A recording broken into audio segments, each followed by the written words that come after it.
you trying to do, Walter? Nothing tricky, dear. Just husband-wife stuff. Oh, you make me feel so used. Why can't you do what considerate husbands do? What do considerate husbands do? They jog. Oh, I'm 41 years old, Vivian. Who knows when the magic will leave my body? Then will be the time to start jogging. You have no right to force me, Walter. The Bible says, woe unto the wife who turneth her back on a horny spouse. The Bible doesn't say that, Walter. It did a long time ago. It was edited out by a lesbian translator. Vivian, I want you. Walter, you're scaring me. Oh, nothing to be afraid of, sweet baby. It's just an old friend coming for a visit. Open the door. Walter. I said open the door. Buenos dias, Bianca. Buenos días, señora Whitney. Ponga la bandeja en la mesa.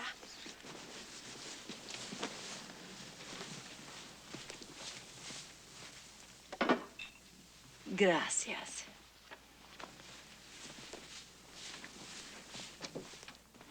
Who the hell was that? That was Bianca, the new housekeeper. The new housekeeper. Where's Estelle? Walter, I had to fire her. I liked her. She kept forgetting her place. Bianca just arrived from Guatemala. Everyone's importing them from Central America these days. They don't resent being treated like servants. Why don't you import a husband who doesn't mind being treated like a servant? That's what I feel like I don't really belong. Walter, you know how uncomfortable I get when you just barge into the bathroom. What are you ashamed of, Vivian? What is there to see that I haven't already seen? I mean, whether you want to admit it or not, I've seen you naked, Vivian. I've even laid you, Vivian. Must you use language like this in the bedroom, Walter? This is not some cheap bar. I could get more action in a cheap bar than I get here. Good morning, Mother. Good morning, darling.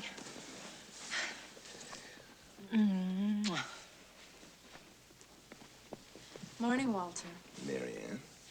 Mother, is it all right if I go shopping this morning? Of course, darling, as long as you're home by 6. Shopping? You don't need any new clothes. Walter says I don't need any new clothes. Of course you do, darling. I'll talk with him later.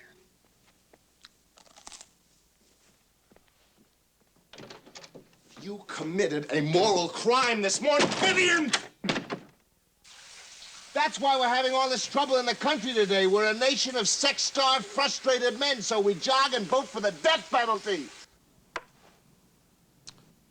I was shocked, Walter. Shocked. I did not try to rape my wife in front of the housekeeper, Nelson. Whatever my faults, I don't lack a sense of the theatrical. I majored in theater arts. Now, if I try to rape the housekeeper in front of my wife, that's drama. My daughter was in tears when she called me. She had no right to call you. Vivian's concern is your career, Walter. Her upbringing has stressed the importance of that career. Beware the wife who places the bed ahead of the office. I've seen a dozen careers ruined because of sexually aggressive wives. A wise man can always make discreet arrangements. I'm not the type of man who goes out cheating, Nelson. Not cheating, Walter. Not cheating. Think of it as easing the pressures on someone you love.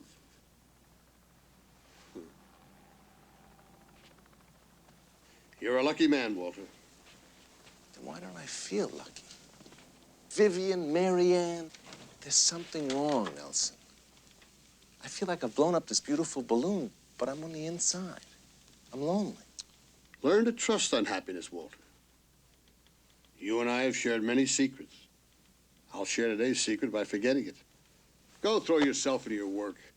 I've never seen a happily married executive that was worth a damn. No, thank you. Hold on, please. I'll see if he's in. Oh, Mr. Whitney, there's a young man at reception who wants to see you, a Roger Porter. I don't know Roger Porter. Mr. Whitney, he says to tell you he's Lorraine Porter's son. Have him sent up.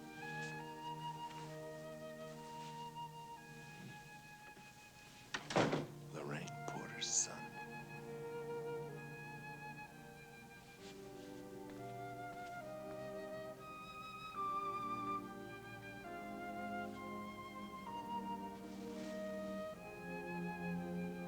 Lorraine.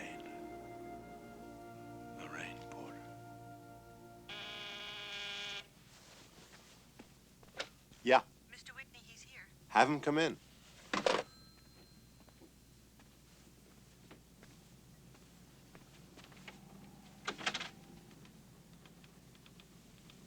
Lorraine Porter's son?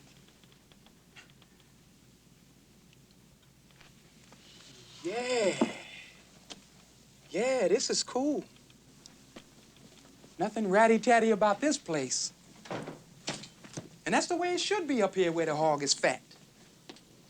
No meat scraps. We're talking T-bone steak here, huh? And man, you're it, huh? The big ace in the card deck. I'm sure glad our zodiac signs crossed. It's like my horoscope said. Capricorn, baby, consolidate your financial future today. Here I was thinking I was just another little poor black orphan boy going to freeze in the cold white world. Lorraine? Your mother's dead? Gone. Oh, I can't tell you how sorry. I'm truly and deeply sorry. Uh-huh. She was a very special person. A dear friend. Uh-huh. What about your father? Oh, Mom never got married. You know how it is with us colored folks. We ain't much for marrying. What the hell kind of thing is that to say? You don't talk that way about your mother. Of course, not being married didn't make my mother less of a woman. It just made my father less of a man. I don't like you, Mr. Porter.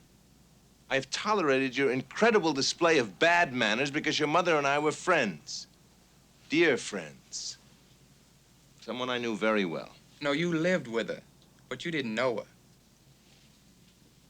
Come on, let's lay it on each other straight. Let's tell it like it was. I don't believe it. Lorraine was a lovely person. Intelligent, cultured.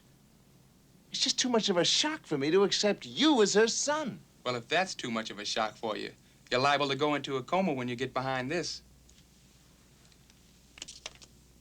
Hi, Daddy.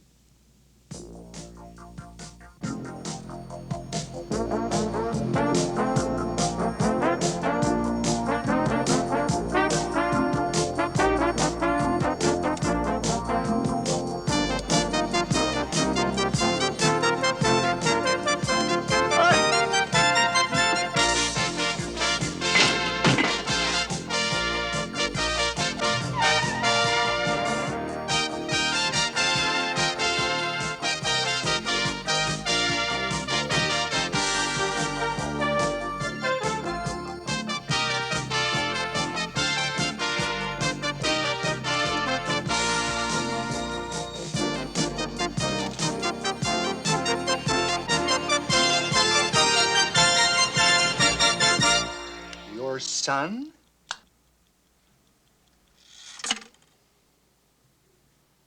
There's things about me I never told you, Victor. And you're my dearest friend. I guess that's how we keep our dearest friends. By only telling them the things that make us dear to them. You didn't know about Lorraine? Or about me changing my name?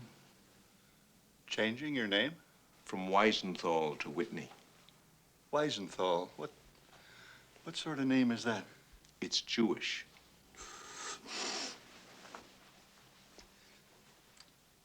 You better have a drag. You'll feel better.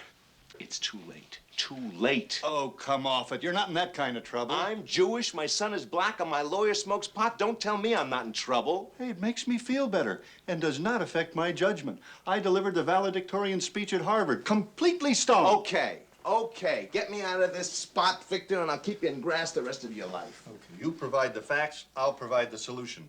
Now, who knows you changed your name? Just Vivian and her father. It was his idea. And who knows about Lorraine? Just Vivian's father. After I got out of the Army, I went to Northwestern. I met Lorraine in my sophomore year. We lived together almost 3 years. And after I graduated, I came here to Uni-Electron as a copywriter. It was going to be temporary until I made enough so that we could get married. Married? Oh, yeah. The only problem was I made an instant smashing success. I was kidding around one day, and I came up with this idea for fun, the biggest lie I could think of. Uni-Electron, the company that puts people ahead of profit. Was that yours? Yeah. It's a biggie. 2 weeks later, I was a junior executive. And then, like everything else, Vivian's father found out about Lorraine. Oh, no. Oh, yeah. What'd he do? He had a father-to-son talk with me. No, it was more like the Pope talking to a parish priest. Someday you will sit in this chair, Walter. He promised the parish priest the Vatican. I'm only showing the concern your mother and father would show if they were alive. He slipped on my parents' ghost like you would an overcoat. As your mistress? Yes. But not marriage. He moralized. She would never be accepted by the right people. The fear of the unknown. As the wife of a plumber, a garage mechanic, an elevator operator, fine. A veiled threat to my future employment. We wouldn't want to lose you. A direct threat. I am not a bigot. He believed. But I am a realist. From that day, I've never known the difference between those words. I am your friend. He insisted. There might be a child. The image we leave of ourselves on this earth after death. Think about that, Walter. I said nothing. You're in love. But not for the last time. That's what makes man superior. He can love, forget, and love again. Write to her. Tell her that getting married at the moment would not be practical. She'll understand. They're a very understanding people. I wrote the letter. She never answered. After she died, Roger found all the letters I'd written. How could a dude write all these pretty words? Just dripping with honey. Man, they could make a nun pack a suitcase and blow the convent. I think you showed damn little respect for your mother by reading these letters. Not as little as you showed by writing them, Dad. And stop calling me Dad. Who told you that we're related? Oh, after I found the letters, I asked Aunt Clara. You remember Mom's sister, Aunt Clara? Yeah, I remember Aunt Clara. Well, Mom went to stay with Aunt Clara when she got that way. And you know Aunt Clara would never lie, not with her husband being a preacher. The highest... Okay. I won't argue the fact that you're my son. You're a good sport, Dad. This is a moment that calls for total honesty. Nothing but the truth. We both agree that this is a delicate situation. I think we would both agree to keep this delicate news to ourselves. Oh, you mean now we found each other, we're not going to tell anyone? Who would we tell? Well, I guess first your wife.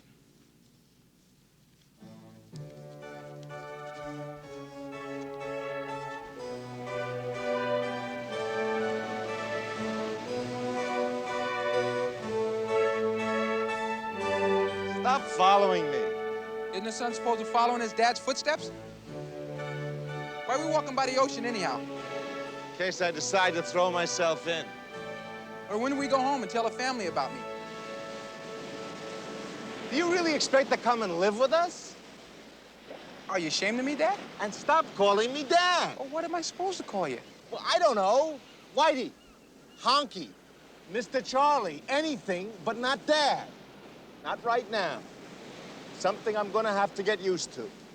Slowly, if ever. Good morning, Whitey. Hi there, Honky. No, that's no way for a boy to talk to his father. It sounds disrespectful. And whatever else I may feel, I respect you. Mr. Charlie. It has a certain dignity. Makes me still feel like your son. Flesh of your flesh, blood of your blood. Mistake of my mistakes. Oh, you'll feel different after you adopt me. Adopt you? Yeah, I'm 17. It's time I became legal. No way, no how. I know I'm not everything you want in a son. That's a keen observation. Hey, we'll become buddies. We'll go to games. We'll go fishing and hiking. We'll wrestle on the floor together. We'll become pals. You can teach me how to build a model airplane. I'll show you how to pick a lock. You take me to a Chamber of Commerce meeting, I take you to a Third World Liberation meeting. Why are you doing this to me, God? There's this boy who claims to be your son. He is my son. I think a judge is better qualified to make that decision. I can't deny it. Not because he's my son, but because Lorraine was his mother. You know, I loved her, but I really can't remember what she looked like. We used to laugh a lot, but I can't remember what about. There were so many moments. It was so long ago. Oh, God. To be young again with a lover that says yes. Well, unfortunately, you're in San Marino with a wife who says no. Now, you may not love Vivian, but a husband does owe his wife some loyalty. Well, what does a father owe his son? Oh, you know what I mean. Vivian, my wife, all those women. They're social animals whose jungle ends at the city limits. Now, you want to toss those tigers this kind of raw meat? That's it. That's the answer. They're animals. Don't appeal to their intellect, appeal to their instinct. Their instinct is to kill. Their basic instinct is to kill. What about their baser instincts? Envy, ego, false pride. What are you talking about? Let Vivian adopt without ever knowing. Let it be her victory, not my defeat. Take in a colored orphan for the summer? It's an experimental program to show underprivileged kids a better way of life. But if they see a better way of life, they're going to want it permanently. Oh, why give them false hope? It seems so cruel. No more cruel than busing, and you accepted that? Only because it didn't affect Mary Ann. Oh, Walter, why us? Why must you get us involved in something like this? We owe it to them, Vivian. When will we stop owing? They already have welfare, low-rent housing, special job programs, and 4 of their own television series. When will we stop owing and be even? Vivian is just for the summer vacation. We'll be the only family in San Marino to have one. That's what disturbs me. Disturbs you? Cynthia Robbins will be so green with envy, she'll probably go out and adopt one. That's true, isn't it? What about Gloria Pitcairn and Elizabeth Webner? You think they'll let you and Cynthia get a step ahead of them? Even if they all go out and adopt colored orphans for the summer, it won't diminish the fact that you did it first. Like the heart transplant. No matter how many doctors do it afterwards, it's always Dr. Christian Barnard who will take the credit. You'll be the Christian Barnard of compassion. You can even start an organization, call it Human Transplant, to take people with no hope and give them new life. Human transplant. Ah. I'll bring him over, and you can see for yourself what a fine boy he is. He could sleep in your workshop in the garage until we decide. Well, just in case it doesn't work out. Good idea. It's easier to ask someone to leave your garage than it is your home.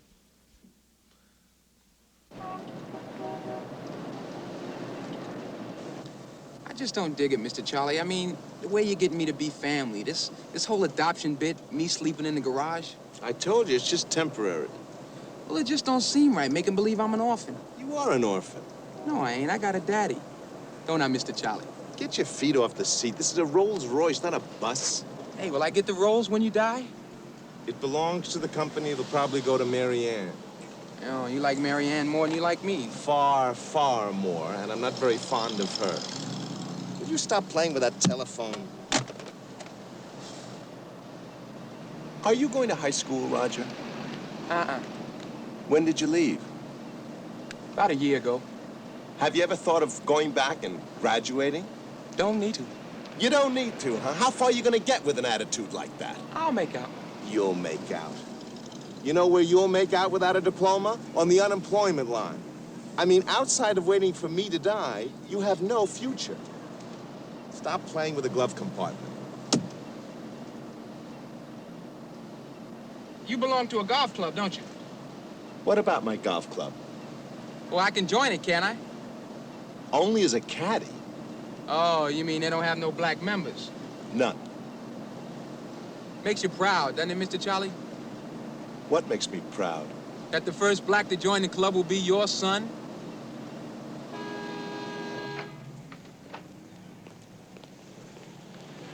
Do I have to wear these square clothes? Yes, you have to wear them. Well, if the brothers ever saw me, they'd think I sold out. Relax, Roger. There are no brothers in San Marino.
So this is gonna be my new home.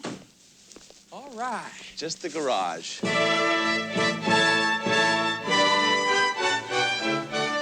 said just the garage.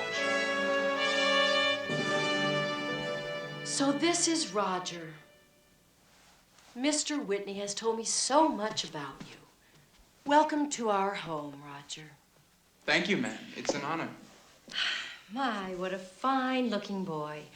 You were right, Walter. I was worried over nothing. You're just in time for dinner.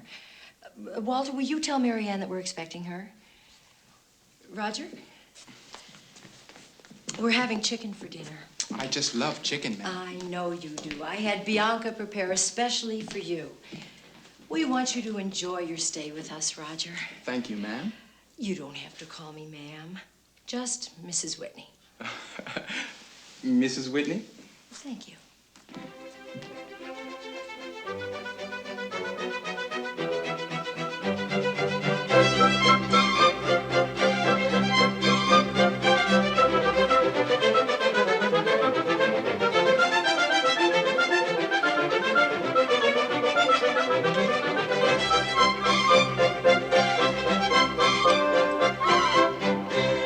It's an exciting experiment.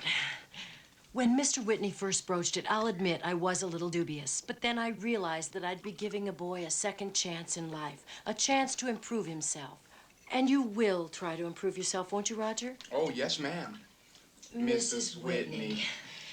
We want to be proud of you, Roger. We'll see if we can't get our church to accept you as a member. You'll be a Presbyterian, Roger. Isn't that nice? Well, I was raised to be a Baptist, and You'll be a Presbyterian.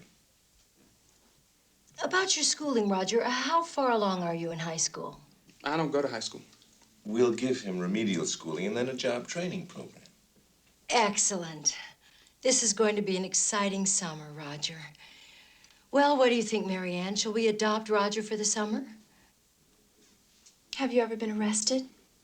That's an offensive question, Mary Ann. Yes, little sister, I've been busted by the pigs. Roger, in our community, the pigs are known as police officers. Well, where I come from, they're always known as Police officers. Police officers. Why were you arrested, Roger? Well, I was walking along in a protest march against the Klan, singing the second verse of We Shall Overcome. Black and white together, black and white together. We know the song, Roger. And when this man stepped off the sidewalk and hit me over the head with a lead pipe. Well, needless to say, I fell down and he started kicking me, and then the police officers arrested me. Roger, you must promise to never go on one of those protest marches again or sing that Overcome song again. Never? Well, if you feel the urge, you may sing it in the privacy of your own room. Well, Mary Ann, do you approve of Roger? I think we should ask Dennis first. Yes. Who's Dennis? Dennis Urkel. He's captain of the lacrosse team. Why do we need Dennis Urkel's approval? His father is Judge Urkel. He's going to run for Superior Court. And his chances might be jeopardized if his son's fiancée has him living in the house. Fiancé? Marianne and Dennis are going together, sort of unofficially engaged. Marianne, don't you think you should inform your father about something as important as an engagement? I did. I called Daddy in Westport, and he gave me his blessing. Not that father. Me, your legal father, Walter Whitney, who's clothed, fed, and housed you while that drunk in Westport hasn't even bothered to visit you in 2 years. Mother, I will not sit here and have Walter slander my father. I just knew he'd cause trouble.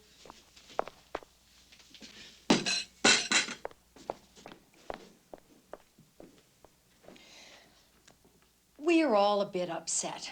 I think perhaps it's best we wait until morning before taking a vote. Vote? What vote? On whether to take Roger into our home. We discussed all that, Walter. I never agreed to a vote. It's our decision, just yours and mine. Please, Walter, I don't want to argue the point. I didn't take a vote when I adopted Marianne. She is my natural child. It was the only decent thing to do. By that logic, if he were my natural son, I'd have every right to expect you, my wife, to accept him. Don't make ludicrous parallels, Walter. No, I mean it, Vivian. If Roger were my son, you'd accept him? Yes, Walter, if he were your son, of course. All right, Vivian. I will let you be as good as your word. Roger is my son. I don't find that very amusing, Walter. Neither do I, but it happens to be a fact. That can't be. He's, And so is his mother. This is really your son? Yes. Your natural son? Yes. Oh, my God. And to think I was going to let him live here. You promised to accept him just as I accepted your child. You tricked me. Vivian, Don't listen. touch me, Walter. Don't ever touch me again. You're getting hysterical. God will never forgive you for having a black child. How do you know, Vivian? Maybe he'll be pleased. Maybe God is black. You will burn in hell for saying that, Walter. Deep in my heart, I do believe. Will you stop singing that song? We shall overcome someday. Mr. Charlie, I got a feeling you better start learning the words.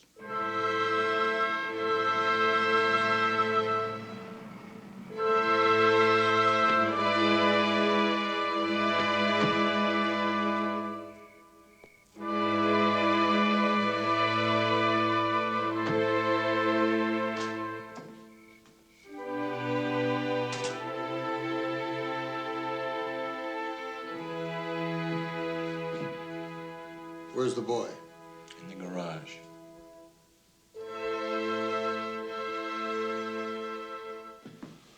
Vivian? Upstairs with Dr. Bristol and Reverend Hayworth.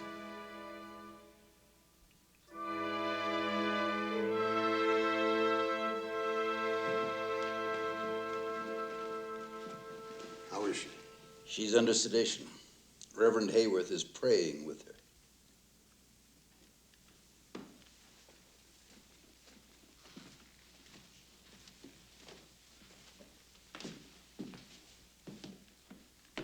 I even had to give Marianne tranquilizers. I've been the Longhurst family doctor for 40 years. I delivered Vivian, and to see her in this state of shock is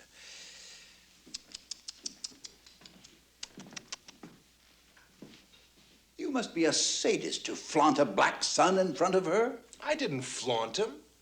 He's not black. He's what interior decorators call hickory bronze. Same color as your new car. I would just as soon you did not compare that boy to my new car. I no longer consider myself your personal physician, and I would advise you not to get sick in San Marino, Mr. Whitney.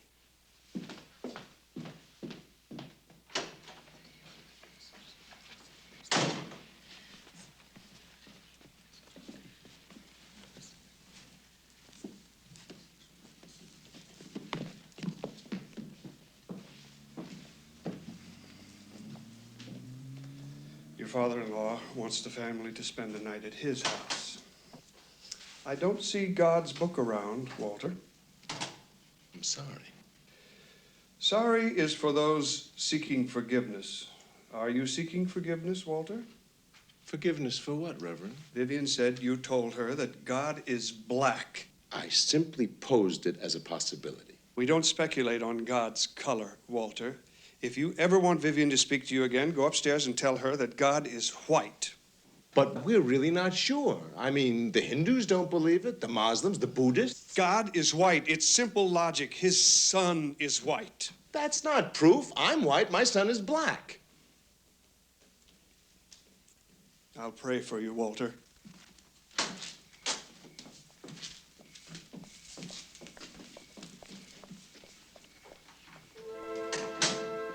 Companion alla Signora Whitney, amico.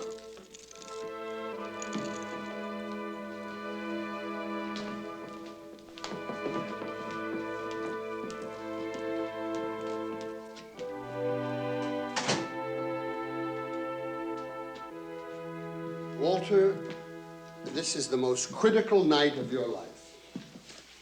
I was beginning to get that feeling. But one which you can easily survive, provided we proceed with delicacy and good taste. And Roger is not good taste. Someday, perhaps, but not at the moment. Well, when does Roger become fashionable? Who makes those decisions? People. Me, you. Me? Have I been wrong all these years in interpreting your silence as approval? It's human.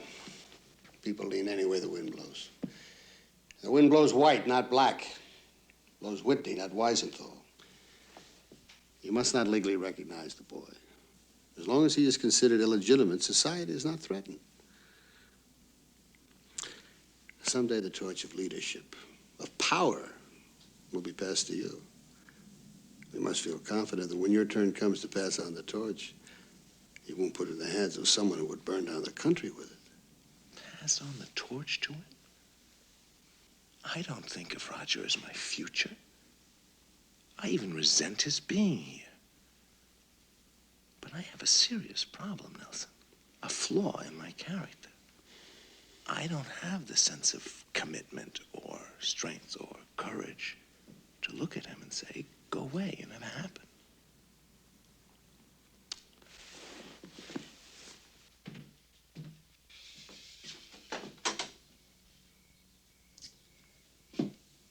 Walter, you were like a son to me. But as you well know, having a son can turn out to be a bitter disappointment.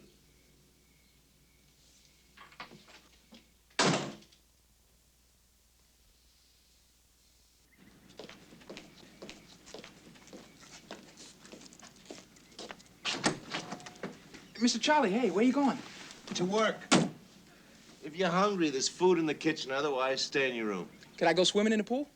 Maybe tomorrow. Just stay in your room and read. And if you can't read, just sit and draw pictures. Mr. Charlie, I want you to know that no matter what happens, I'm behind you. 100%. You can even rub my head for good luck. I don't believe in superstitious myths. Oh, there's no myth about black people changing your luck. Well, you only met me yesterday, and already your luck has changed, hasn't it? I never thought of it like that. Get your hand off the card.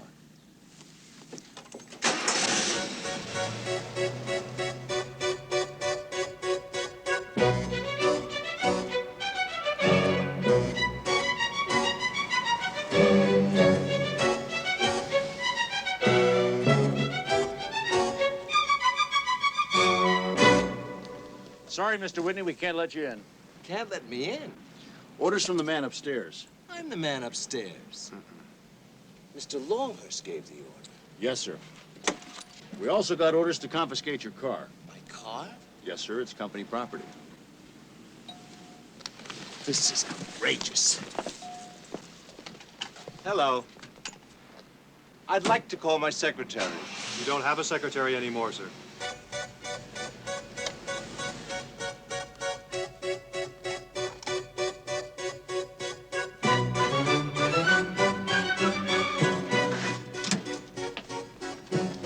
Wardlow, Executive Security. May I have your credit cards? My credit card? Article 7 of your company contract. Unilectron shall reserve the right to revoke all issued credit cards at any time. May I have your credit cards, please?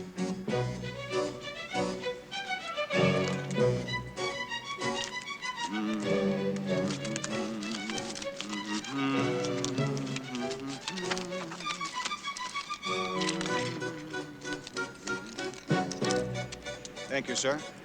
Have a nice day.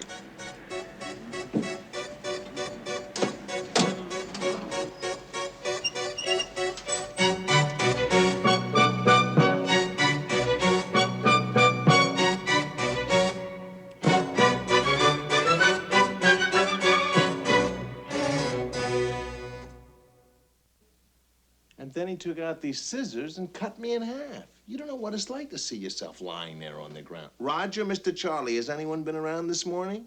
Man, if I've been trying to reach you, well, I called your office and they said you didn't even work there anymore. As soon as you left, the whole family came back. Cops, moving men, and everything. It's a wild scene, Mr. Charlie. All your suitcases are on the lawn. They're putting my suitcases on the lawn? Not putting them, throwing them. What about my golf clubs, my fishing cue, my dobro? What's a dobro? It's like a guitar. Yeah, well, they just threw that on the lawn, too. I got a feeling you ain't welcome around here anymore, Mr. Charlie. All right, now listen. Call a cab, put everything in it, and come down here to my lawyer. 242 Comstock. Got that? 242 Comstock. She's throwing my things out of the house. Yes, I know. I advised her to do so. Your dossier, Walter. Tax returns, bank statements, investments, insurance. Everything. You advised her? You, my dearest friend? My lawyer? I'm still your dearest friend, but no longer your lawyer. I agreed to represent Vivian in the divorce. You agreed to represent Vivian? Oh, damn it, Walter. Do you think I like doing this?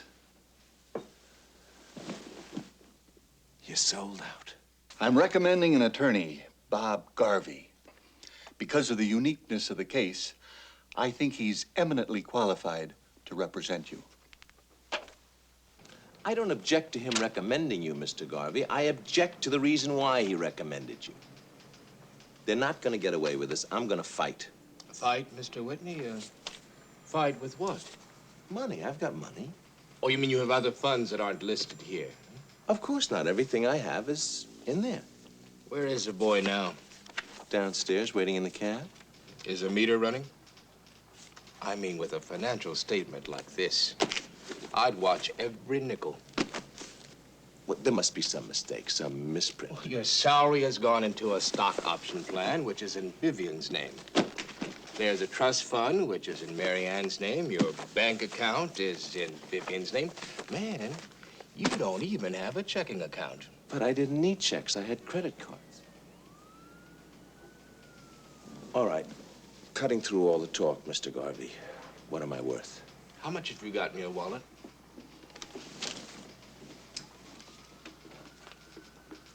$68. You mean that's it? That's it, baby. I'm worth $68. I know it's a very old cliche, Mr. Whitney, but you still got your health. $68, who wants it? Well, until we get them into court, you can always collect unemployment. I can't, not unemployment. That's what they want to do, break me. Well, I'm not going to give them the satisfaction. They're never going to make me crawl, never. And stop smiling. Even you're beginning to irritate me. I'm sorry, I didn't mean that. Oh, you don't have to apologize. Social menopause is a very difficult time for a man. Social menopause? Yes, you're going through a change of color, Mr. Whitney. You don't want to play the game as a white man, so they're going to let you watch it as a black man.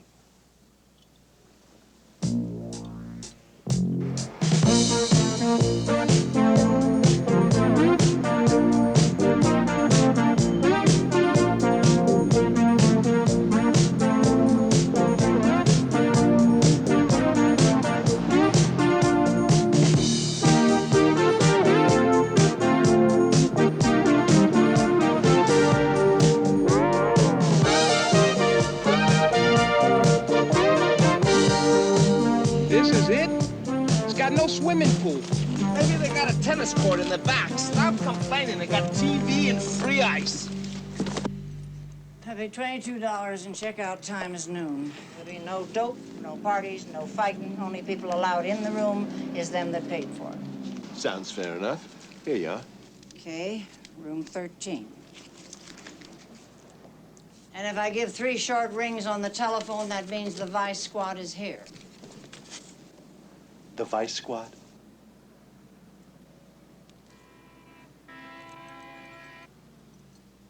He happens to be my son. I've heard them all, mister, but that's cute. Hey, Daisy, fell out here, so wait till I tell you.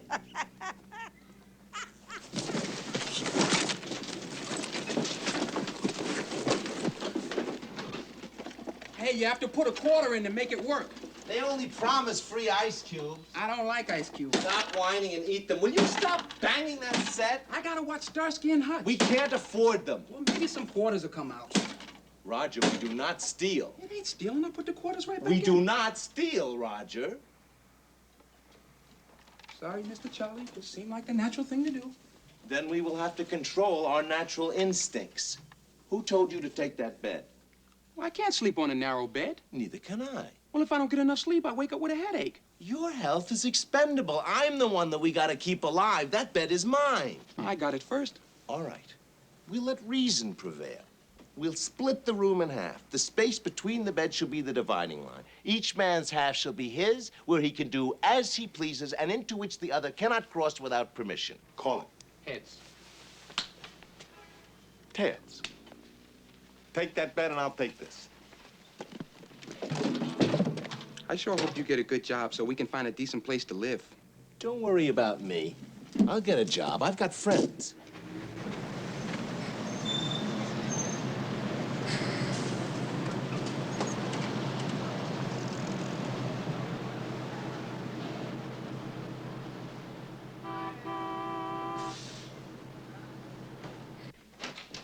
Hey, Walter, come in. Come in. Sit down, sit down. Where is he? Where's who, Freddie? Your son. Who told you? Vivian called Helen this morning. Is he really as black as she says? How does it feel, Walter? Uncomfortable. Freddie, I gotta talk to you. Vivian told Helen she threw you out of the house. Yeah. Look, I've got a favor to ask you. Where are you and your son staying? In a motel. Freddie, I'm not with Unilectron anymore. Vivian told Helen they took your Rolls Royce away. Freddie, I need a job. Nelson called the old man this morning, Walter. No chance, huh? Your name is shit around here. I appreciate that, Freddie. I mean it. There's nothing worse than being left up in the air. I can loan you some money. Vivian told Helen they took everything you had. Oh, thanks, old buddy, but I'm fine. Just fine. Well, see you around. See me around where, Walter? That's true. Where?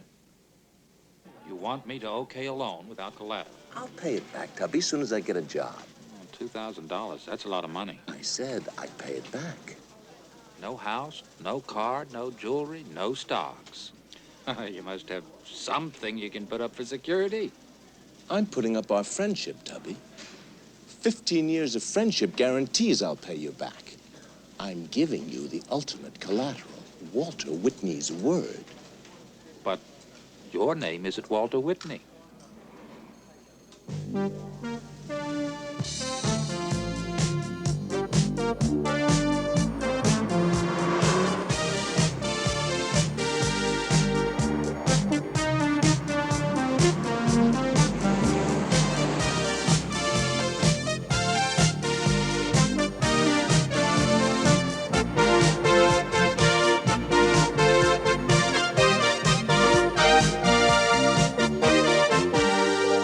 $7.65 for food, 25 cents for the paper, bus fares, phone calls, lunch, $22 for the room. We're down to 30 bucks. $22 again for the room. Tomorrow, phone calls, buses, and it's kaput. Eat, enjoy. This may become known as the second last supper. What's this? Cream cheese, bagel, and lox. Oh, what's lox? Smoked fish. I don't think smoked fish. Shut up and eat it. It's soul food. This is soul food? To my group, yes. You know, you're not the only people who have soul. That sandwich is the result of 6,000 years of suffering. I don't understand. Don't understand what? Well, if you're that loyal to a sandwich, how come you changed your last name? None of your business, Roger. Well, being that your name is my name, too, I just wanted to know what I should call myself. I mean, after you make me legal, will I still be Roger Porter? Whatever makes you happy. Roger Whitney. Yeah, that's style. Sounds like I belong. Roger Weisenthal.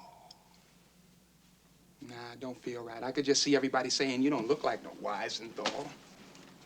Hey, where you going? Out. You coming back? Unless I get hit by a car or struck down by lightning. But knowing my luck, I'll be back. Here we go. That's it. A good shot. Give me the ball. You cut underneath the basketball. Pass it to you. There you go. Go. No. Okay, Dad. Try one more. I'll get it. Here, throw it here. What? Cut underneath the basket. Okay, right now? Okay, here you Okay. go. There you go. Okay. Here, I'm gonna throw it. I'm going down in the corner and cut down here. You want me to throw it to you then? You Yeah. shoot it? I'll get it, Dad. Don't worry about it. It's all right. I'll get it. Oh.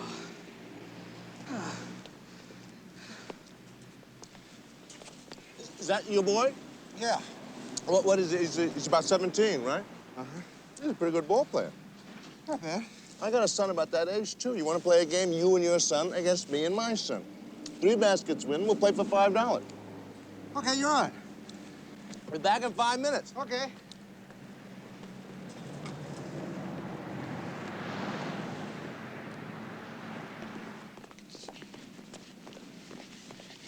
Hey, where are we going? Pick up an easy $5. Just hope those 2 turkeys haven't left yet.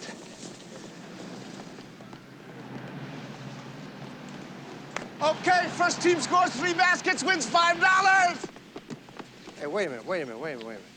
It's supposed to be my son against your son. He is my son. Come on, let's play. You take it out first. Come on, son. Okay, Dad. You didn't tell me we were going to play basketball. Don't slam dunk it right away. It'll scare him. Listen, Mr. Charlie. Roger, just do what comes naturally. Come on, fellas, let's play.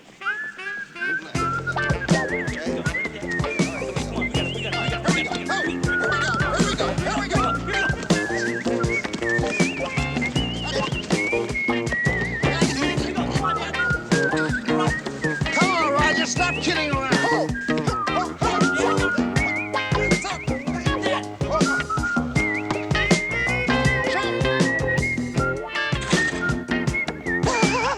That's one.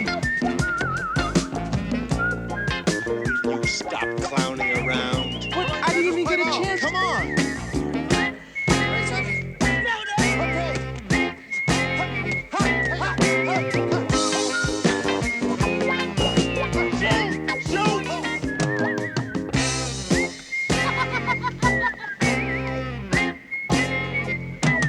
What the hell kind of shot was that? It's the best I could do, Mr. Charlie. That's the best you can do? $5.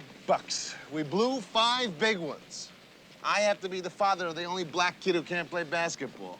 You didn't have much luck finding a job, huh? Look, jobs at my executive level are not just floating around.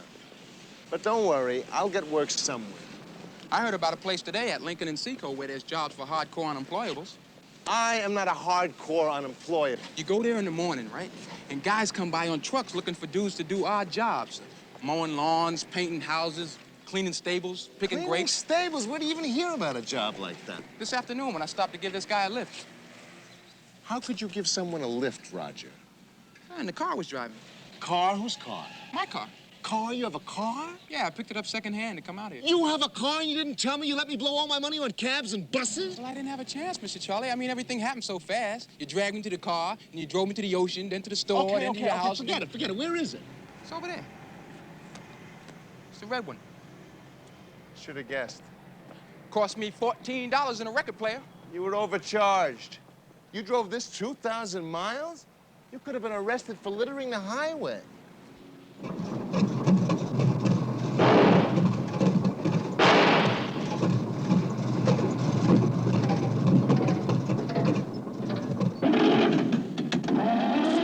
you hear that engine? Needs a tune-up. It's a menace. Needs walking. No, it doesn't.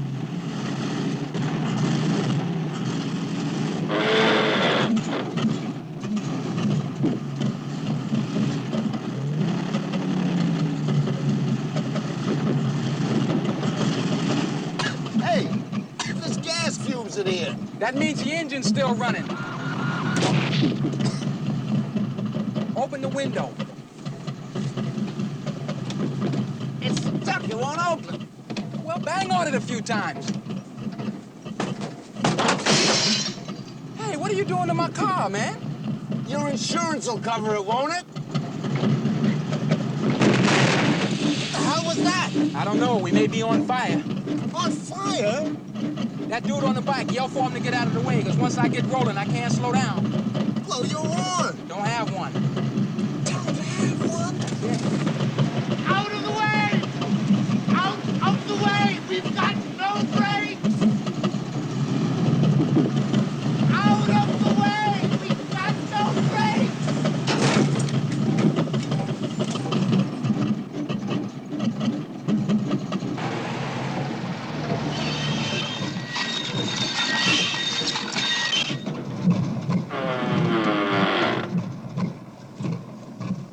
Good morning, officer.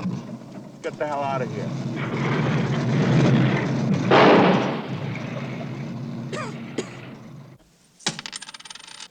85 cents. That's what we're down to. 85 cents. You can sign up for unemployment. Never. That's what they want me to do.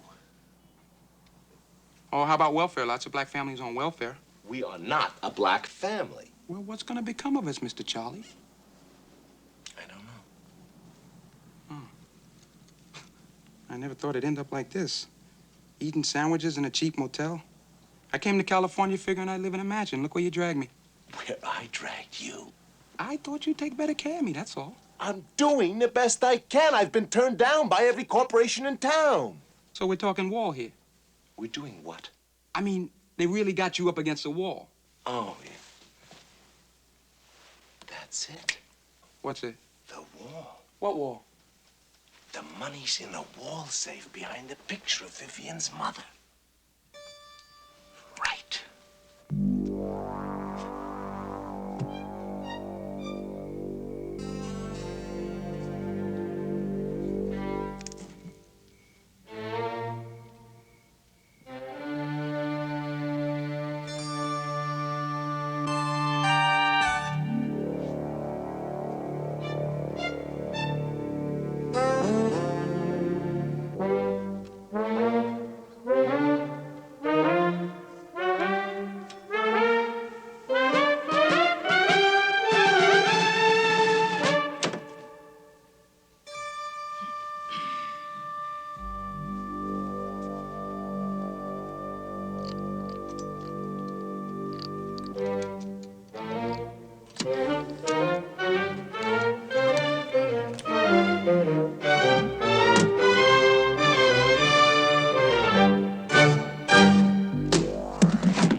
Who is it?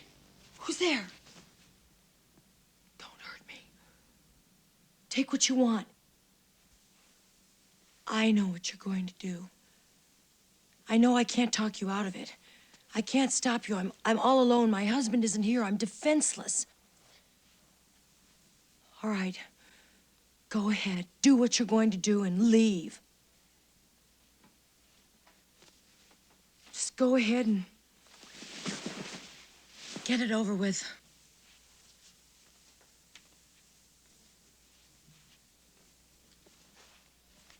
Well, what are you waiting for? Go ahead. Do it.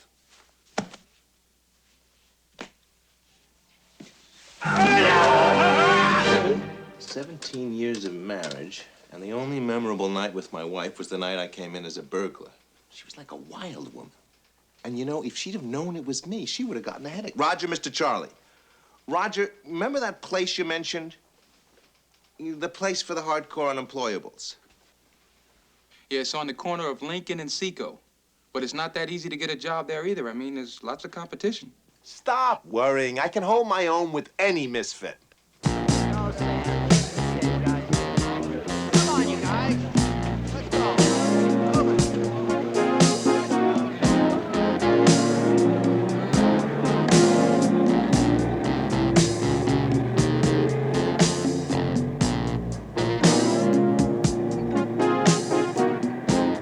After Roger registers, tell him to pawn my golf clubs and find a cheap furnished apartment.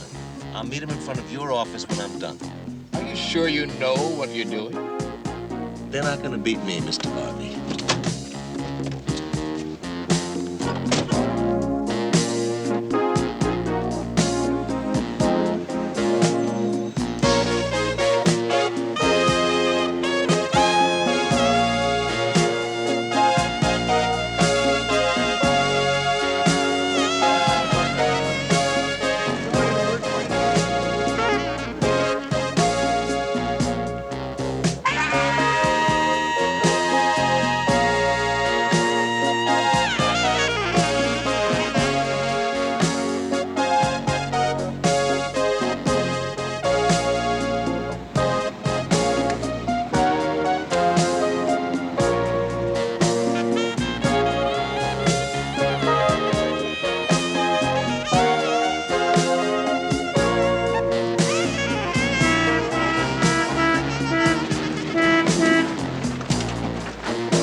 Any of you know how to load scrap iron? All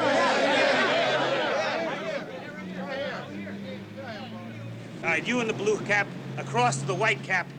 Hop in the back of the truck.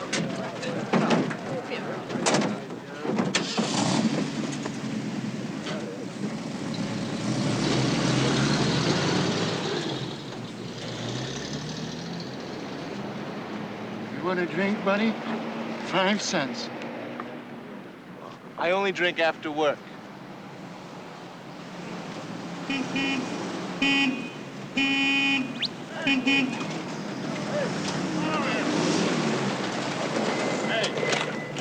Any of you turkeys ever work in a rock quarry? Yeah? All right, get on. You. Yeah, you. Come on, get on. All right, sit down and hang on. Everybody in?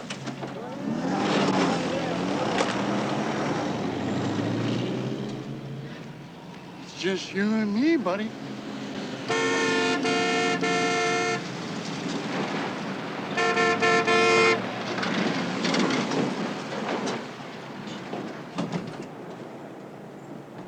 Either you stiffs know how to clean stables? Yes, sir, I can. I'm available. Okay, you dummy. I think he means you. Yeah, you dummy. Come on, get your butt in the back. On the double.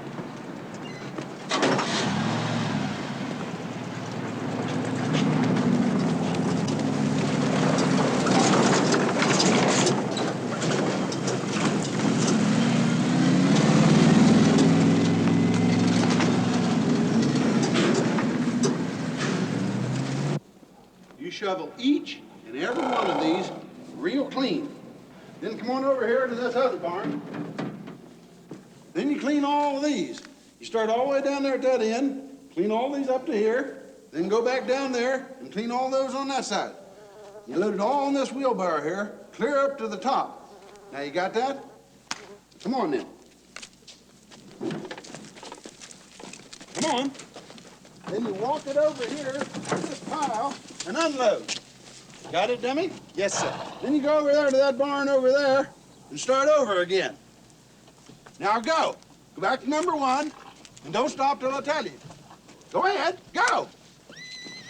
Move it. Move it. Move it, dummy.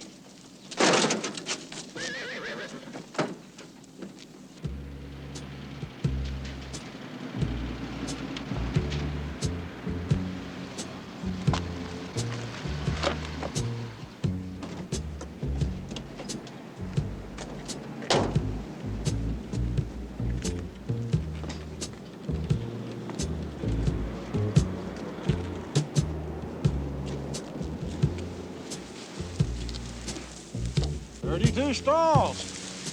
You're okay, dummy.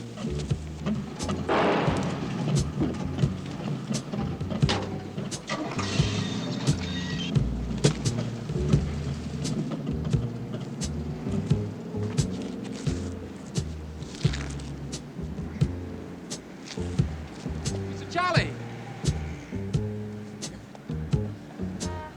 Mr. Charlie? Hey, I went to wait for you down at Mr. Garvey's office, but when you didn't show up, I came here.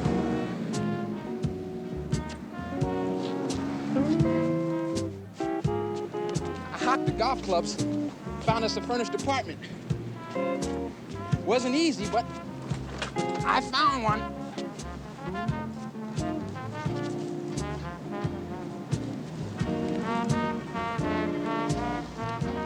Had a rough day, huh?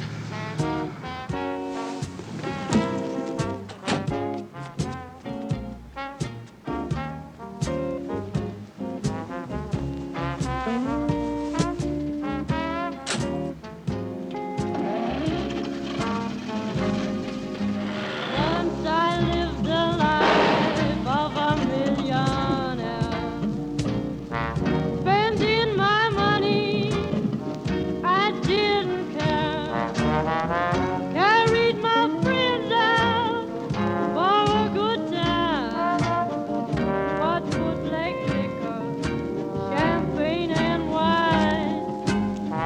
When I began to fall so low, nobody wants me round that door. If I ever get my hands on $1 again, I'm gonna hold on to it till them Holy Ghost scream. Nobody knows you when you're down and out. In my pocket, not one penny, and my friends I haven't any. If ever I get on my feet again, then I'll find my long lost friend. It's mighty strange, without a doubt. No man can use you when you're down and out. I mean, when you're down and out. Where are we, Roger? Watts, Mr. Charlie. Watts? What are we doing in Watts? Well, it's not the fanciest apartment, but at least it's home. This is home? This is home.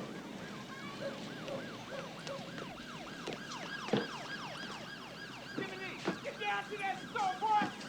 Your mama be home from work in a minute.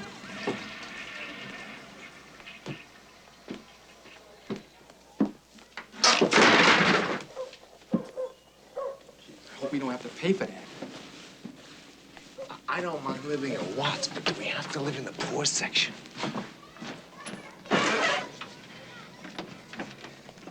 The lock sometimes gets stuck. Which in a way is good, because you can hear anyone trying to break in. Who'd want to break in? This is a furnished apartment. This is terrible. Terrible. Oh? The better places wanted first and last month's rent. I only got $35 for the golf clubs. $35? That was a complete set of McGregor clubs. Where's the bedroom, Roger? Oh, it pulls out. Or one of us can sleep on the couch. I thought that was the bathroom. Yeah, I did too at first. Where is the bathroom, Roger? It's, down the other end of the porch. No, never. I'm not sharing a communal bathroom. It's unhygienic. That's exactly how the other tenants feel, Mr. Charlie. That's why every apartment has its own toilet seat. Now, it wasn't easy for me to get you in here, Mr. Charlie. I mean, they weren't too happy about having a white person in the building. You're here on a trial basis. Well, I don't want to lower the standard of living. I registered at a job training center today. The only opening they had was in a class for short order cooks. Short order cook. That's a good trade. You can always get a job. Yeah, and you can save money with me doing the cooking. Now you just sit down and relax.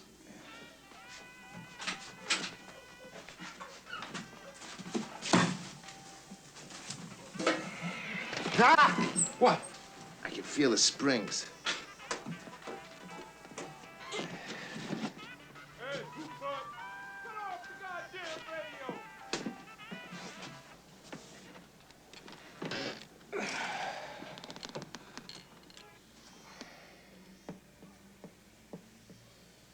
What's the carton?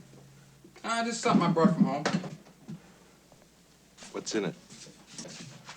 Just a lot of stuff that must belong to you. To me? Yeah, I found it in my mom's closet after she died.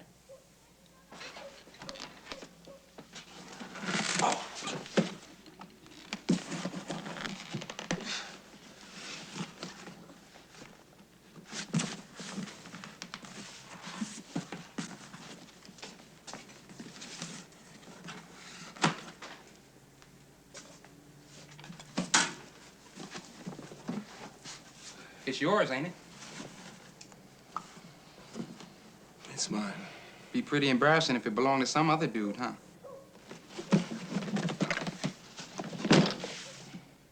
Mom was great for saving things.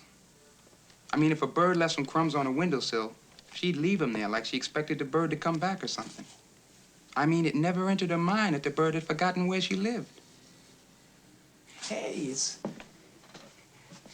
like Cinderella. You know, like the slipper fit and you were once the prince, but it's midnight and it's too late and the prince has turned back into a pumpkin. Aside from mangling a beautiful fairy tale, the reason the slipper doesn't fit is that the prince's feet are swollen from shoveling horse manure all day, so he can support the pretender to the throne. I cleaned 32 stables. I've been following the horses all day, picking up the pieces of my life. In a couple of weeks, you're gonna have a trade. You'll get a job. And then each of us goes his own way. Until that time, I'll shovel it. I'll live in it. But I won't take it.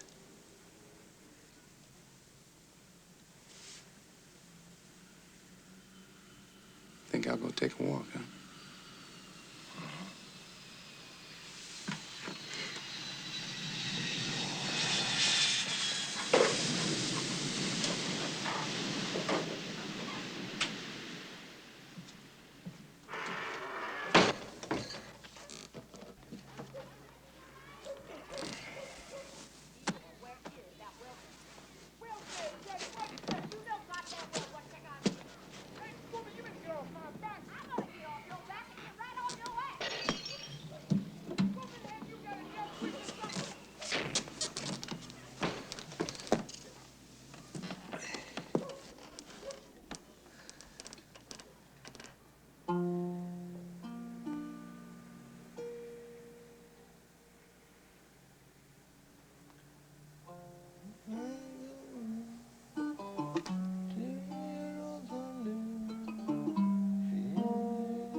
We had difficulty finding you. Forgive me for not getting up, but I had a hard day at the stables. I got the job without a character reference. Walter, many strong words were said in the heat of crisis. But what you said was true.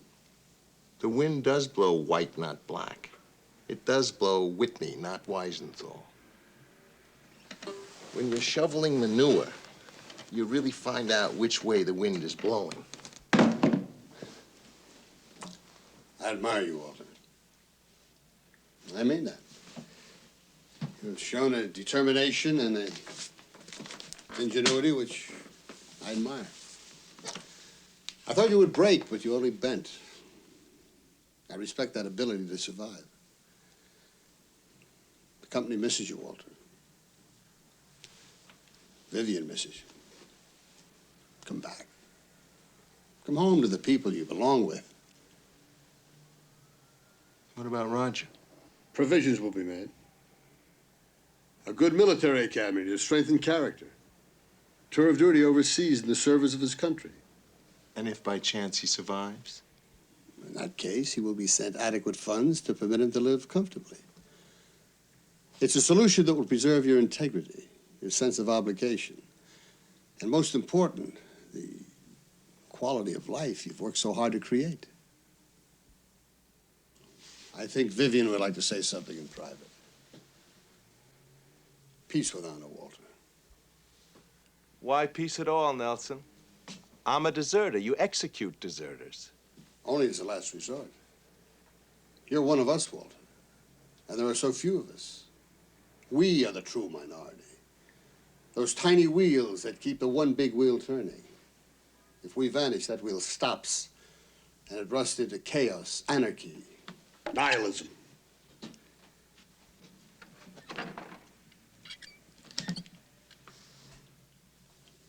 All power to the people. They had it once. It was called the Stone Age. I had a long talk with Mary Ann, Walter, and she's agreed to call you father. Oh, Walter, I know that I have, on occasion, failed you as a woman. But I assure you, I am a woman capable of great warmth and passion. But only for burglars. Oh, Walter, I knew that was you all along. Come home, Walter.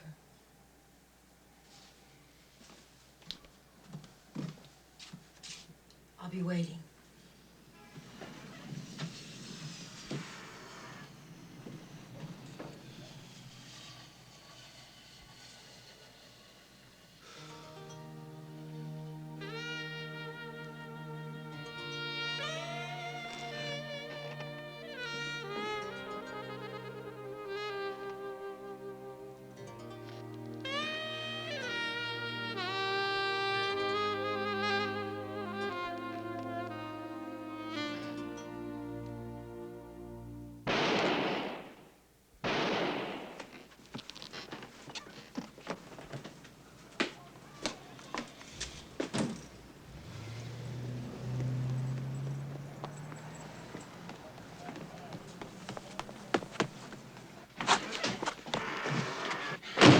They're after me, Mr. Charlie. What'd you do? What did I do? Nothing. I'm just walking down the street, right? These dudes come up, break a store window, grab some stuff, and took off. Yeah? Well, the police pulled up, and I started running. Innocent people don't run from the police. Yeah, maybe not in San Marino, Mr. Charlie. They were probably just trying to find out what happened. Yeah, but when a cop yells, "Freeze your ass, nigga," he's made up his mind what happened. Open up, police. Help me, Mr. Charlie. The bed. Quick, hide in here. You'll find me in there. No, they won't do as I say. Why? Because I'm your father and I say so.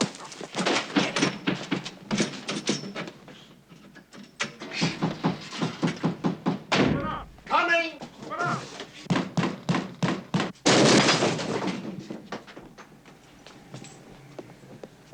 Shove off, pigs!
you doing, Mr. Charlie? Not too good, Roger. You get points today. Got yourself arrested for me, roughed up. Finally starting to act like a father, huh? Enough so I'll get off your back.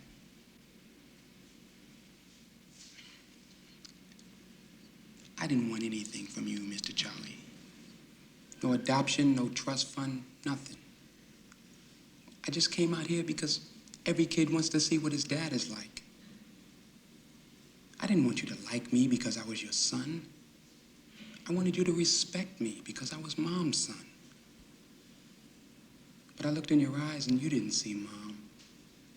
You saw black. And Mom deserved better than that. You owed her more than that. I looked at you in that big office and I kind of went crazy inside. I said to myself, this is the man who broke Mama's heart. The man she spent her whole life loving and waiting for. And she died loving you, Mr. Charlie. I think you ought to know that. You walked away from a great lady. There's no woman in the world could love a man more than she loved you, Mr. Charlie. She'd have made you happy.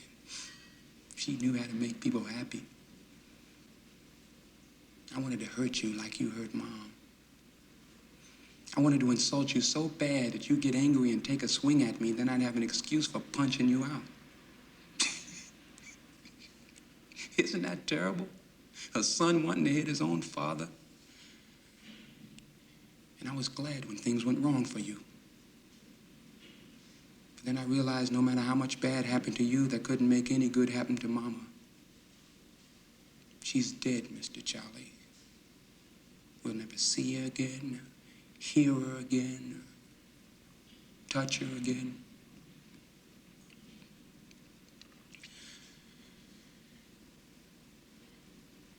She deserved a better life. You should have given her a better life.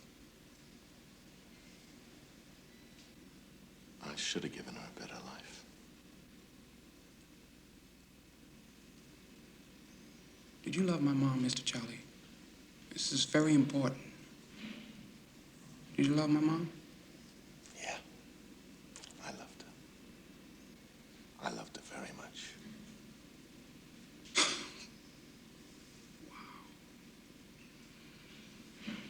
Black and white together.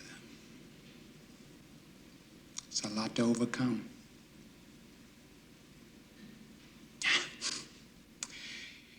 You go on back to your family, Mr. Charlie.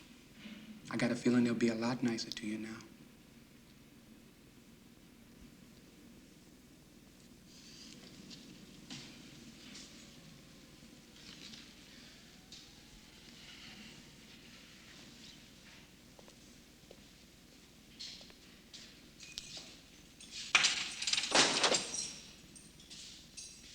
Well, you're really not a bad guy. I mean, if you weren't my father, we might have become friends.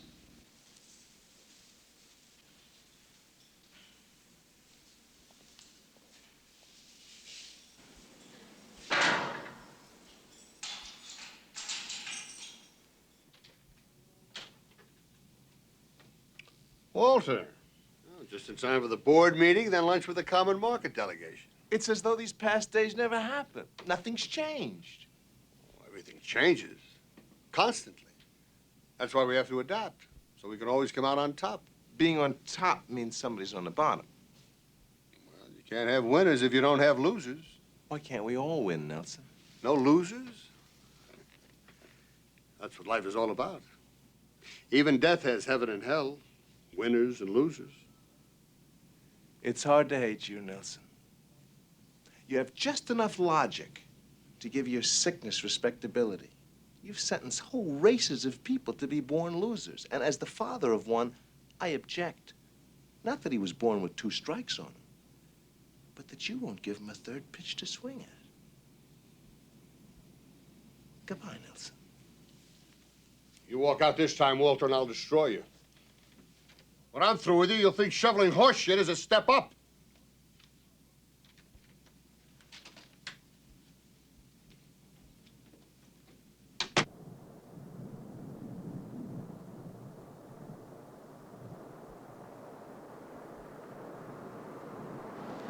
just don't understand.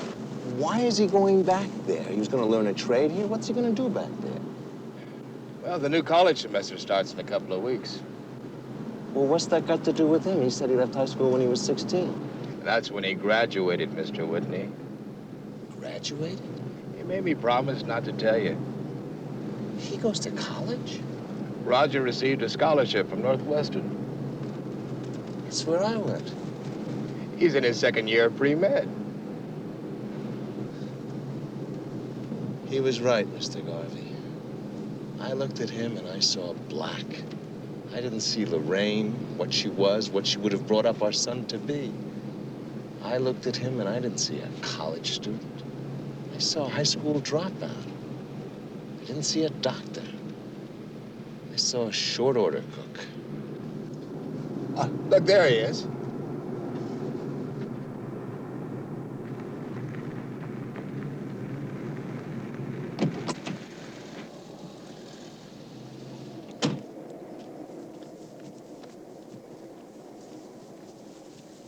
Roger? Yeah. Just wanted to wish you a good trip. Thanks. If you need something, I mean, if you need money or anything, I can always be reached through Mr. Garvey. Well, if you need anything, I mean, if you run short or something, I mean, I'll be at Aunt Clara's.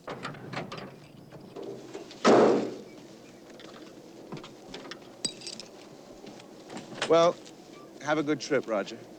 So long, Mr. Charlie.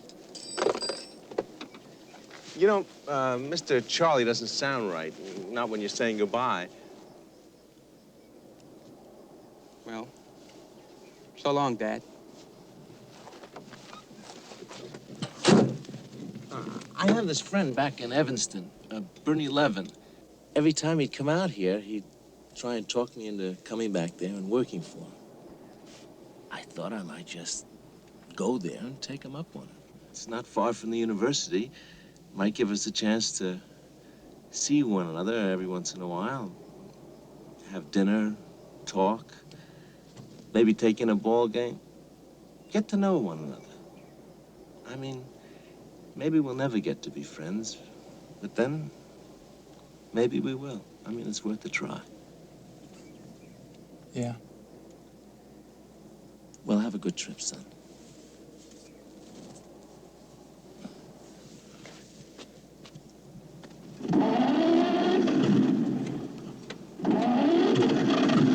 Hey, listen. If I'm gonna go back there, I might as well start now. Wouldn't hurt to have someone along. I'm a pretty good mechanic. Good idea.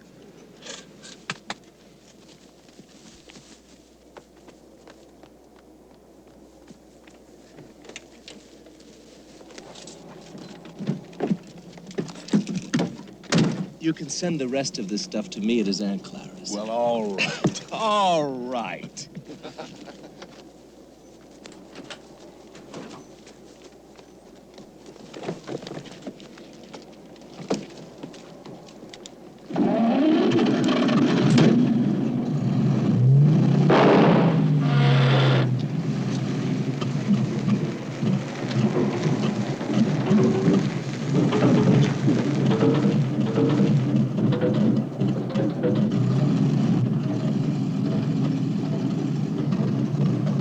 Hey, I almost forgot. This picture of Mom. I think she'd like you to have it.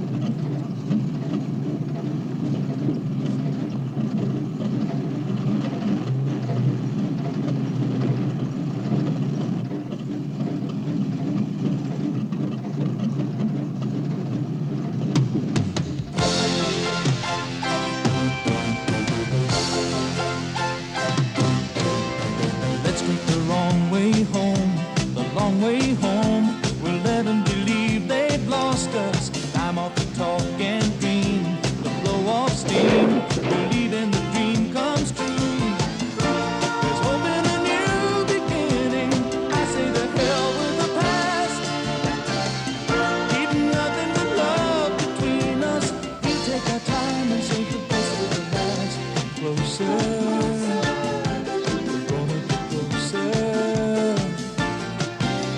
After a shaky start, we did get smart. We're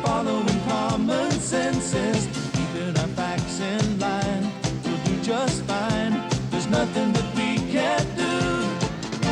I'm counting on love to guide us, love that was long overdue. Street demons it was divide us, haven't a chance this time. I'm following you, come closer, just a touch. Come closer, just a touch. I'd be right every time if I could, but I'd rather be lucky and love than be good. Now I finally found you and I'm following through, and I'm gonna get closer to you.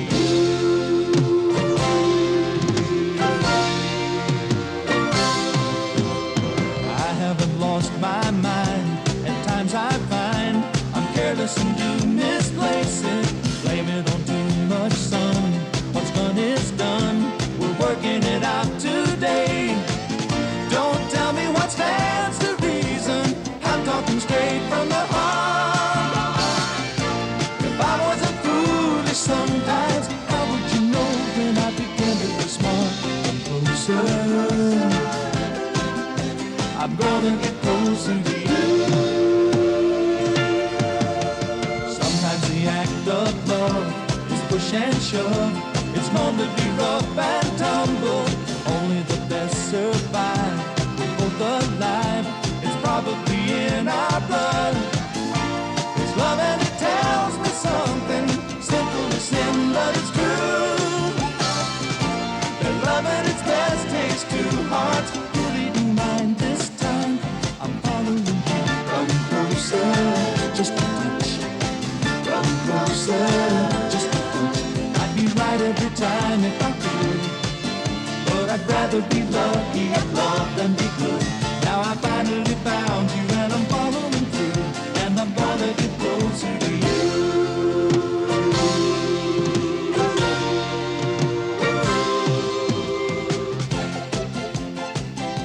I'm gonna get closer, I'm gonna get closer to you.